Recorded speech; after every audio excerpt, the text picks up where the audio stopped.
పిల్లలు కావాలనే మీ కలను నెరవేర్చుకోండి. మొదటి కన్సల్టేషన్, మొదటి స్కానింగ్ ఉచితం. వివరాల కొరకు హెగ్డే ఫెర్టిలిటీని సంప్రదించండి.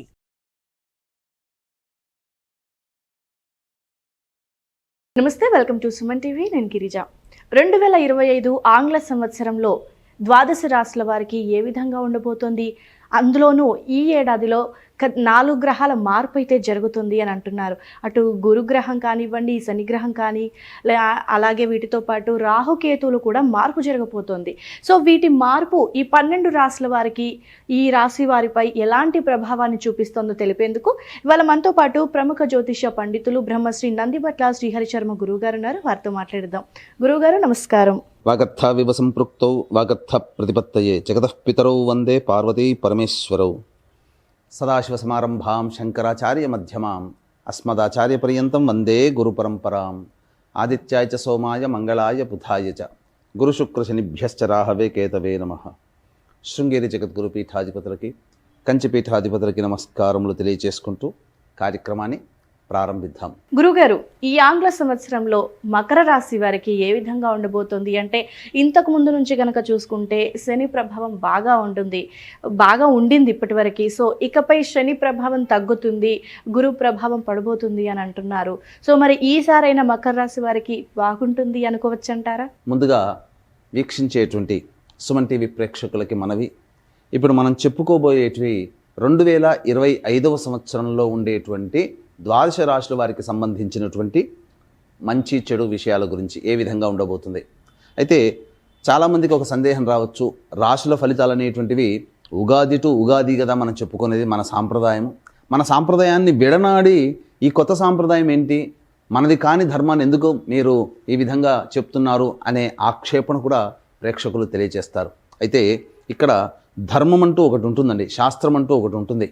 మనకేం చెప్పబడుతుంది? ప్రపంచమంతా ఒకటి నమ్మింది అని అంటే అది ధర్మము, శాస్త్రమై కూర్చుంటుంది. కాబట్టి ప్రపంచమంతా కూడా నూతన సంవత్సరంగా జనవరి 1 నుంచి డిసెంబర్ 31 వరకు పరిగణనలోకి తీసుకుంటున్నాయి. అయితే మనం కూడా అదే బాటలో, అంటే ఇక్కడ ఏంటి, ఆంగ్ల నూతన సంవత్సర భావంగా తీసుకొని ఫలితాలు చెప్తున్నాం అంతే తప్ప విశ్వావసు నామ సంవత్సరంలో వచ్చే విశ్వావసు నామ సంవత్సరానికి సంబంధించినటువంటి విధంగా చెప్పట్లేదు. జనవరి 1వ తారీఖు నుంచి డిసెంబర్ 31వ తారీఖు వరకు ఉండేటువంటి గ్రహస్థితిని దృష్టిలో పెట్టుకొని 12 రాశుల వారికి ఏ విధంగా ఉండబోతుందో విషయాలే తెలుసుకుంటున్నాం. మళ్ళీ మన సాంప్రదాయం ప్రకారం ఉగాది సందర్భంగా వచ్చే విశ్వావసునామ సంవత్సరంలో 12 రాశుల వారికి ఉగాది టు ఉగాది సంబంధించినటువంటి శుభ అశుభ ఫలితాల గురించి మళ్ళీ మీ ముందుకు వచ్చే ప్రయత్నం చేస్తాను. ఇప్పుడు చెప్పబోయేటువంటి మాత్రం కేవలం ఆంగ్ల నూతన సంవత్సరంగా అనగా 2025 సంవత్సరంలో జనవరి 1 నుంచి డిసెంబర్ 31 వరకు మాత్రమే ఉండగలిగేటువంటి ఫలితాల గురించి చెప్పేటువంటి ప్రయత్నం చేస్తాను.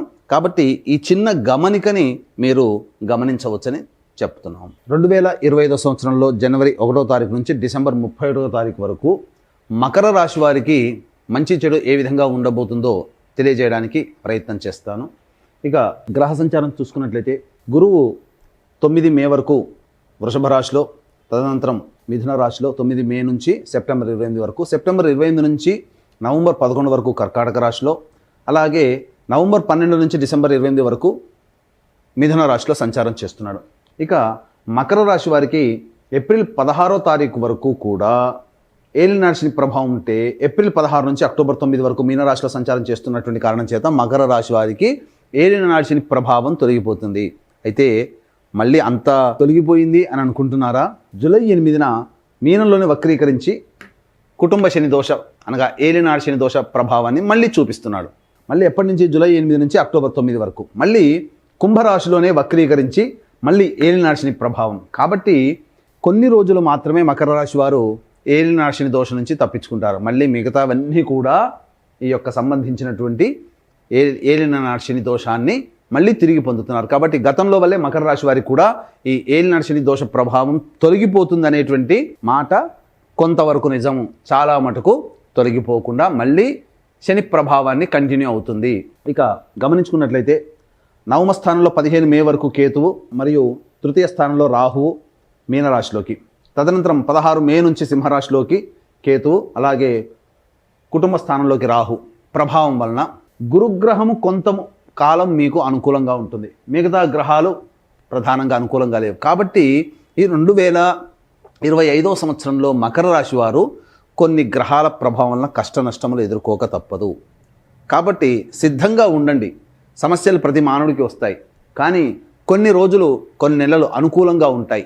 ఏ నెలలో అనుకూలత ఉంటుంది, ఏ నెలలో అనుకూలంగా ఉండదు, ఎప్పటి నుంచి ఎప్పటి వరకు మంచి స్థితిగతులు ఉంటాయనే విషయాల గురించి క్లుప్తంగా తెలియజేసుకుందాం. ముందుగా ఈ మకర రాశిలో జన్మించినటువంటి కేంద్ర రాష్ట్ర ప్రభుత్వ ఉద్యోగస్తులకి తక్కువ అనగా ప్రమోషన్స్ అనేటువంటివి ఉంటాయి, కానీ ఊహించినటువంటి ప్రమోషన్స్ కాకుండా తక్కువ స్థాయికి మీరు బదిలీపై వెళ్ళడం జరుగుతుంది.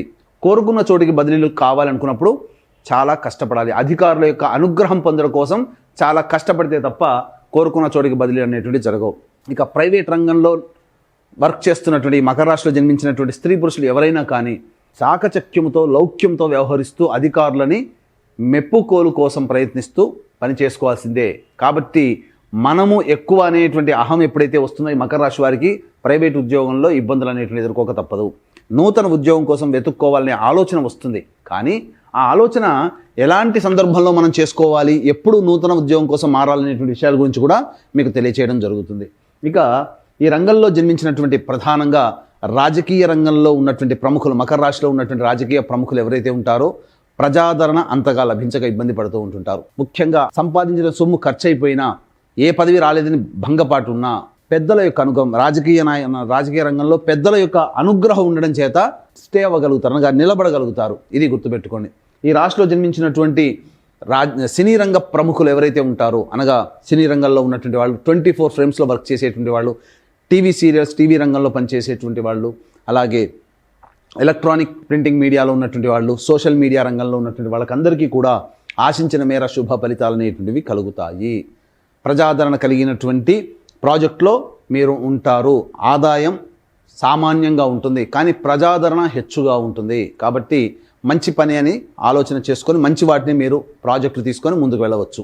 అయితే ఇక్కడ ప్రధానంగా ఏ గ్రహాలు మనకు అనుకూలంగా ఉన్నాయి, ఎందుకు మనకు ఈ చెప్పినటువంటి విధానాలు ఉన్నాయి అనేటువంటి విషయాన్ని కనుక చూసుకున్నట్లయితే, ముఖ్యంగా గురువు గారి దగ్గర నుంచి మనం ప్రారంభం చేద్దాం. మే 9 వరకు గురువు పంచమ రాశిలో సంచారం చేస్తూ వృషభ రాశిలోనే ఉన్నాడు. మళ్ళీ ఈ మార్చి వరకు కూడా గురువు వక్రీకరించి చతుర్థ స్థాన ఫలితాన్ని ఇస్తున్నాడు. కాబట్టి అంత దోషప్రదుడేమీ కాదు. 9 మే తర్వాత సెప్టెంబర్ 28 వరకు మిథున రాశిలో సంచారం చేస్తున్నారే ఈ గురువుల వారు, వారి వల్లనే కొన్ని సమస్యలు వస్తాయి. ఈ యొక్క ద్వాదశ రాశుల్లో మకర రాశి వారికి అత్యంత ప్రమాదకారి గురువు. కాబట్టి ఏమవుతుంది, గురువు మిథున రాశిలోకి సంచారం మే 9 నుంచి సెప్టెంబర్ 28 మధ్య కాలంలో ఉన్నప్పుడు ఏం జరుగుతుంది అని అంటే, సమస్యలు అక్కడే వస్తాయి. పెద్దల యొక్క సహాయ సహకారాలు రావండి.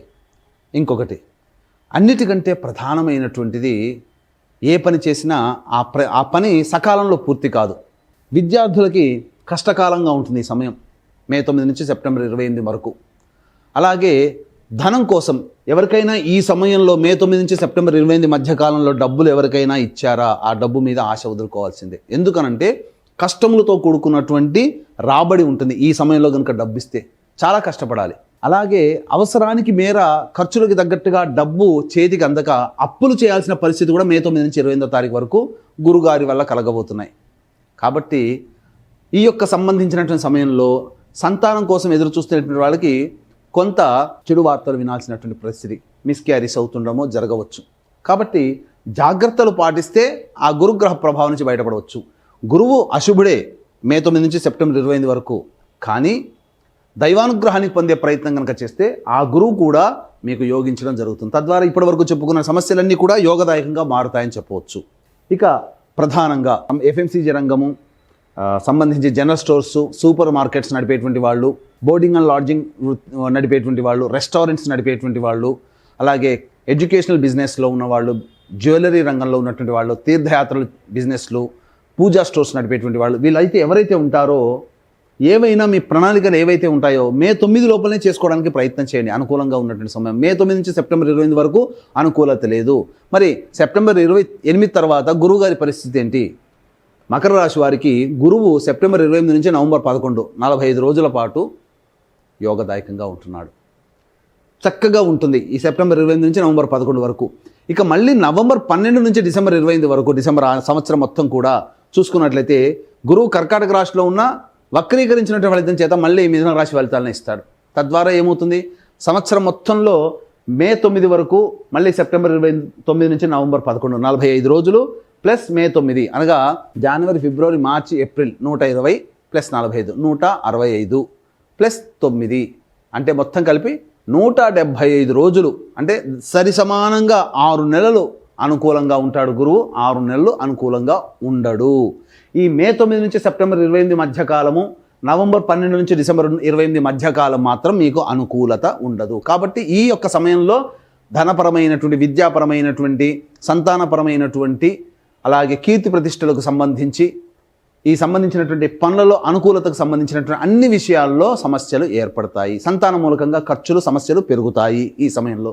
ఇది గుర్తుపెట్టుకోండి. ఇక శని భగవాన్ల వారి దగ్గరికి వద్దాం. శనివారు ఎలా ఉన్నారు? మకర రాశి నుంచి చూసుకున్నట్లయితే 16 ఏప్రిల్ వరకు ఏలిన నాటి శని ప్రభావం అనేటువంటిది మకర రాశి వారికి ఉంది.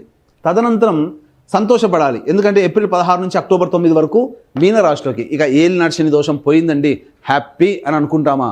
కానీ జూలై 8న మళ్ళీ వక్రీకరించి మళ్ళీ ఏలినాటి శని ప్రభావాన్ని ఇస్తున్నాడు. ఎప్పటి వరకు? జూలై 8 నుంచి అక్టోబర్ 9 వరకు.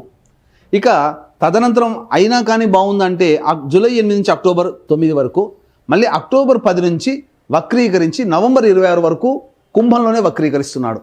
కారణం చేత కుంభంలో వక్రీకరించడం మళ్ళీ జన్మశనికి వస్తున్నాడు. జన్మశని ఫలితాలు అనేటువంటివి వస్తాయి. ఎప్పుడు ఫ్రీ అవుతారో? నవంబర్ 26 నుంచి డిసెంబర్ వరకు. అంటే 31 ప్లస్ 5 రోజులు, 36 రోజులు. ఇక్కడ మళ్ళీ ఏప్రిల్ 16 నుంచి జూలై 8 అనగా ఏంటి? 16 ఏప్రిల్, మే, జూన్ 16 ప్లస్ 14 8 22 ప్లస్ ఎంత? 60 ప్లస్ 22 ఎంత అయిందండి? 82. ఇక్కడ 35, మొత్తం కలిపితే 82 35 మొత్తం మీకు 117 రోజులు. అంటే సరి సమానంగా 118 రోజులు వేసుకోండి. ఈ 118 రోజులే శని మీకు అనుకూలంగా ఉంటాడు. మిగతా సమయమంతా కూడా ఏలిన నాటి శని దోషంలోనగా సంబంధించి జన్మశని, కుటుంబ శని దోషంలో ఈ మకర రాశి వాళ్ళు ఉంటారు. కాబట్టి ఇటు గురువుగారు, ఇటు శనివారు వీరిద్దరు కూడా అనుకూలంగా లేని కారణం చేత సమస్యలు అనేటువంటివి ఉంటాయి. ముఖ్యంగా ఈ యొక్క మకర రాశిలో జన్మించినటువంటి వారు కష్టే ఫలి అన్నట్టు చందంతో ఉండాలి. పోరాట పటిమతో మీరు చేసుకోవాలి తప్ప సాదాసీదాగా చేసుకుంటాము, చదువుకుంటామంటే మాత్రం తప్పదు. జ్ఞాపక శక్తి తక్కువగా ఉంటుంది. ఇక అధికారులకి, కింది స్థాయి ఉద్యోగస్తులు ఎవరైతే ఉంటారో వాళ్ళ సహాయ సహకారాలు అందకుండా ఉండడం, ప్రతి పని మీరే చేసుకోవాల్సి రావడం అనేటువంటిది ఉంటుంది. అంటే దీని అర్థం ఏంటి? ఈ మకర రాశిలో జన్మించినటువంటి వాళ్ళు 2025వ సంవత్సరంలో మీ పని మీరే చేసుకోవాలి, ఎదుటి వాళ్ళ మీద ఆధారపడకూడదు అనేటువంటి విషయాన్ని గమనించుకోవాలి. ఇక రాహుకేతుల ప్రభావం కనుక చూసుకున్నట్లయితే ఈ సంబంధించినటువంటిది కేతు 16 మే నుంచి అష్టమ స్థానంలో, రాహు ద్వితీయ స్థానంలో. కాబట్టి 16 మే తర్వాత వాహనాన్ని నడిపేటప్పుడు జాగ్రత్తలు పాటించాలి. ఆకస్మికంగా మీకు సంబంధించి ఎనీ ఇన్ఫర్మేషన్ ముందుగా ఎటువంటి సైన్ లేకుండానే మీకు అనారోగ్య సమస్యలు రావచ్చు. కాబట్టి జాగ్రత్తలు పాటించండి. ఆకస్మికంగా వస్తాయి, మీకు గుర్తి తెచ్చి సమస్యలు రావు. ఆకస్మిక సమస్యలు రాహుకేతుల వల్ల వస్తాయి. కాబట్టి రాహుకేతుల యొక్క అనుగ్రహాన్ని, గురుశనుల యొక్క అనుగ్రహాన్ని సంపూర్ణంగా ఈ రాశి వాళ్ళు పొందాలి. ఇక గమనించుకున్నట్లయితే ఈ రాశిలో జన్మించినటువంటి వాళ్ళకి ప్రధానంగా రైతులకి సామాన్యంగా 2 పంటలు సామాన్యంగానే ఉంటాయి. రియల్ ఎస్టేట్ రంగంలో ఉన్నటువంటి వారికి ప్రధానంగా చూసుకున్నట్లయితే నూతన ప్రాజెక్టులు చేపట్టకపోవడమే చాలా మంచిది. ఉన్న ప్రాజెక్ట్ని కంటిన్యూ చేసుకోవడమే చాలా మేలు అనేటువంటి విషయాన్ని గమనించుకోవాలి. అన్నిటికంటే మించి అప్పుగా మీరు ఏది ఇచ్చినా అది తిరిగి రాబట్టుకోవడానికి చాలా కష్టపడాల్సి వస్తుంది. కాబట్టి నిర్మోహమాటంగా ఈ సంవత్సరం డబ్బు విషయంలో మీరు జాగ్రత్తలు పాటించండి. ఇక గమనించుకున్నట్లయితే ప్రధానంగా ఈ సంబంధించినటువంటిది నిరుద్యోగస్తులకి ఎప్పుడు ఉద్యోగ లభ్యత ఉంటుంది? ఇక మార్చి 13 నుంచి ఏప్రిల్ 12 మధ్యకాలంలో ఈ సమయంలో మీ నిరుద్యోగస్తులకి ఉద్యోగ లభ్యత ఉంటుంది. మరియు పనిచేస్తున్నటువంటి వాళ్ళకి ప్రమోషన్స్ కలిగినటువంటి సమయం కూడా ఈ సందర్భంలోనే మీ పేరు నోటెడ్ అయిపోతుంది. ఇక మళ్ళీ తర్వాత మళ్ళీ ఉద్యోగం మారాలి, చేస్తున్నటువంటి సమస్యలు ఎక్కువగా ఉన్నాయి, ఉద్యోగం మార్పు ఏ నెలలో అయితే బాగుంటుందని ఆలోచించేటువంటి వాళ్ళకైతే ప్రధానంగా జూన్ 14 నుంచి జూలై 14 మధ్యకాలంలో కొత్త ఉద్యోగంలో మార్పులు చేర్పులు చోటు చేసుకుంటాయని చెప్పవచ్చు. ఇక ప్రధానంగా చాలా సంవత్సరాలు నెలలు ఓపిక పట్టాం, ఇక మా వల్ల కావట్లేదు, ఈ సంవత్సరంలో మాకు ఉద్యోగంలో ప్రశాంతత లేదు అనుకునేటువంటి వాళ్ళు అప్పుడు అక్టోబర్ 16వ తారీఖు నుంచి డిసెంబర్ 14వ తారీఖు వరకు కూడా మీరు నూతన ఉద్యోగం కోసం ప్రయత్నం చేయవచ్చు. లేదా ఈ చెప్పినటువంటి సమయంలో మీకు ఉద్యోగంలో ప్రశాంతత, అభివృద్ధి, బాధ్యతలు పెరగడం ఇవన్నీ కూడాను ఈ చెప్పినటువంటి సమయంలో కలుగుతాయి. ఇక ముఖ్యంగా గమనించుకున్నట్లయితే లాయర్ రంగంలో ఉన్నటువంటి వాళ్ళకి, రియల్ ఎస్టేట్ రంగంలో ఉన్నటువంటి వారికి మంచి సమయం ఎప్పుడంటే జూన్ 4 నుంచి జూలై 25వ తారీఖు వరకు ఉన్నటువంటి సమయం మంచి సమయం. తద్వారా మీకు కొంతవరకు మంచి చేకూరుతుంది. కాకపోతే ఆరోగ్యం పట్ల శ్రద్ధ వహించాల్సినటువంటి పరిస్థితి జూలై 4 నుంచి జూలై 25 మధ్య కాలంలో. ఇక అన్ని విధాలుగా లాభదాయకంగా ఉన్నప్పుడు అక్టోబర్ 25వ తారీఖు నుంచి డిసెంబర్ 5వ తారీఖు వరకు ఉన్నటువంటి సమయం అన్ని విధాలుగా లాభదాయకంగా ఉంటుంది. అన్ని రంగాలలో, ముఖ్యంగా రియల్ ఎస్టేట్ రంగంలో రైతులకి సంబంధించి, అలాగే లాయర్లు, అడ్వకేట్ బిజినెస్లో ఉన్నటువంటి వాళ్ళకందరికీ కూడాను మంచి శోభాయమానంగా ఆనందకరంగా ఉంటుందని చెప్పవచ్చు. ఇక సాఫ్ట్వేర్ రంగంలో ఉన్నటువంటి వాళ్ళు, ఈ యొక్క మకర రాశిలో జన్మించిన వాళ్ళు ఎవరైతే ఉంటారో కొన్ని ఇబ్బందులు పడక తప్పదండి. గమనించాల్సిందే, ఇబ్బందులు పడక తప్పదు. కాబట్టి ఉద్యోగ భద్రత కోసమే దైవానుగ్రహాన్ని పొందే ప్రయత్నం చేయాలి. ఈ రాశిలో జన్మించినటువంటి స్త్రీలు గతంలో వలె ఉంటాయి, పెద్ద మార్పులు చేర్పులు ఏమీ ఉండవు. కాకపోతే మీ మాటకి విలువ కొంత తగ్గినప్పటికీ బాధ్యతలు మాత్రం పెరుగుతాయి. ఆ బాధ్యతలు పెరగడం వల్ల కొంత శారీరక శ్రమ, మానసిక ఆందోళన ఎక్కువగా ఉంటుంది. పుట్టింటి వారి ఆరోగ్యం పట్ల శ్రద్ధ వహించాల్సినటువంటి పరిస్థితి అనేటువంటిది గోచరమవుతుందని చెప్పవచ్చు. ఇక అన్నిటికంటే ప్రధానంగా ఈ రాశిలో జన్మించినటువంటి స్త్రీ పురుషులకి వివాహాలు బాగా ప్రయత్నం చేస్తే తప్ప వివాహ సంబంధాలు కుదరవు.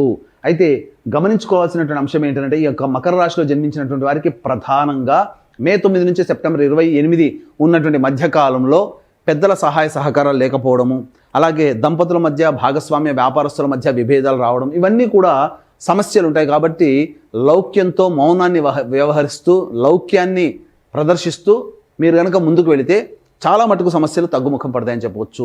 ఈ యొక్క మకర రాశిలో జన్మించినటువంటి వారికి ప్రధానంగా వివాహమైతే మీ భార్య లేదా భర్త, మీ కడుపున పుట్టిన సంతానం యొక్క జాతకాలు కూడా మీ మీద ప్రభావం చూపుతాయి. వివాహం కాకపోతే తల్లిదండ్రుల జాతకం మరియు తోడబుట్టినటువంటి వాళ్ళ జాతకం కూడా మీ మీద ప్రభావం చూపుతాయి. కాబట్టి కుటుంబ సభ్యులు ఎవరైనా కానీ అందరూ సంతోషంగా ఉండాలి. వాళ్ళ యొక్క సంకల్పం, మీ సంకల్పం ఈ 2025 సంవత్సరంలో నెరవేరాలి అనేటువంటి ఒక సదుద్దేశంతో, దైవానుగ్రహం మకర రాశి వారికి అందరికీ అందించాలనేటువంటి ఒక సదుద్దేశంతో ఈ జాతకరీత్యా కలుగు విద్య, వివాహ, ఉద్యోగ, దాంపత్య, సంతాన, అనారోగ్య సమస్యల నివారణకి ఈ 12 రాశుల వారికి కూడా శని దోషము ఉంటుంది. కాబట్టి శని దోష నివారణ హోమాలలో భాగంగా సర్వదోష నివారణ హోమాలు మీ యొక్క సంకల్పం సిద్ధించాలనేటువంటి ఉద్దేశంతో ప్రతి నెల ఒక్కొక్క పుణ్యక్షేత్రంలో ఈ యొక్క జనవరి 1 నుంచి డిసెంబర్ 31 వరకు 12 నెలల్లో 12 క్షేత్రాలలో మీ గోత్రనామాదులతో, మీ కుటుంబ సభ్యుల గోత్రనామాదులతో సర్వదోష నివారణ పూజల హోమాలు అనేటువంటివి చేయించడం జరుగుతుంది. దీనికి శ్రీకాళహస్తిలో కానీ శ్రీశైలంలో కానీ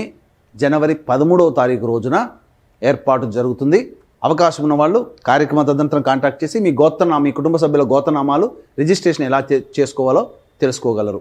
ఇక తండ్రి వైపు 6 తరాలు, తల్లి వైపు 3 తరాలు, భర్త వైపు 6 తరాలు, భార్య వైపు 3 తరాల్లో ఏవైనా దుర్మరణాలు ఉన్నా, liver failure, kidney failure, cancer రోగాలతో లేదా 60 సంవత్సరాల లోపల మీ కుటుంబ సభ్యులు ఎవరైనా మరణించినా వాటిని పితృదోషం లేదా పితృశాపం అంటారు. కాబట్టి ప్రతి నెల పితృదోష నివారణ పూజలు మన పీఠం ఆధ్వర్యంలో జరపబడుతున్నాయి. వాటి వివరాలు కూడా మీ కార్యక్రమ తదనంతరం కాంటాక్ట్ చేసి తెలుసుకోవచ్చు. గురుగారు, మరి ఈ మకర రాశి వారు ఎలాంటి పరిహారాలని పాటిస్తే గనక మరింత ముందుకు వెళ్ళే అవకాశం ఉంటుందంటారు జీవితంలో? మకర రాశిలో జన్మించినటువంటి వారు ప్రధానంగా సమస్యల నివారణ కోసం లేదా చక్కగా ఈ 2025లో ఆనందంగా ఉండాలనేటువంటి భావించేటువంటి వాళ్ళు ప్రతిరోజు దత్త అష్టకం, కాలభైరవాష్టకం, రుద్ర కవచం రోజుకి 3 సార్లు పఠించండి.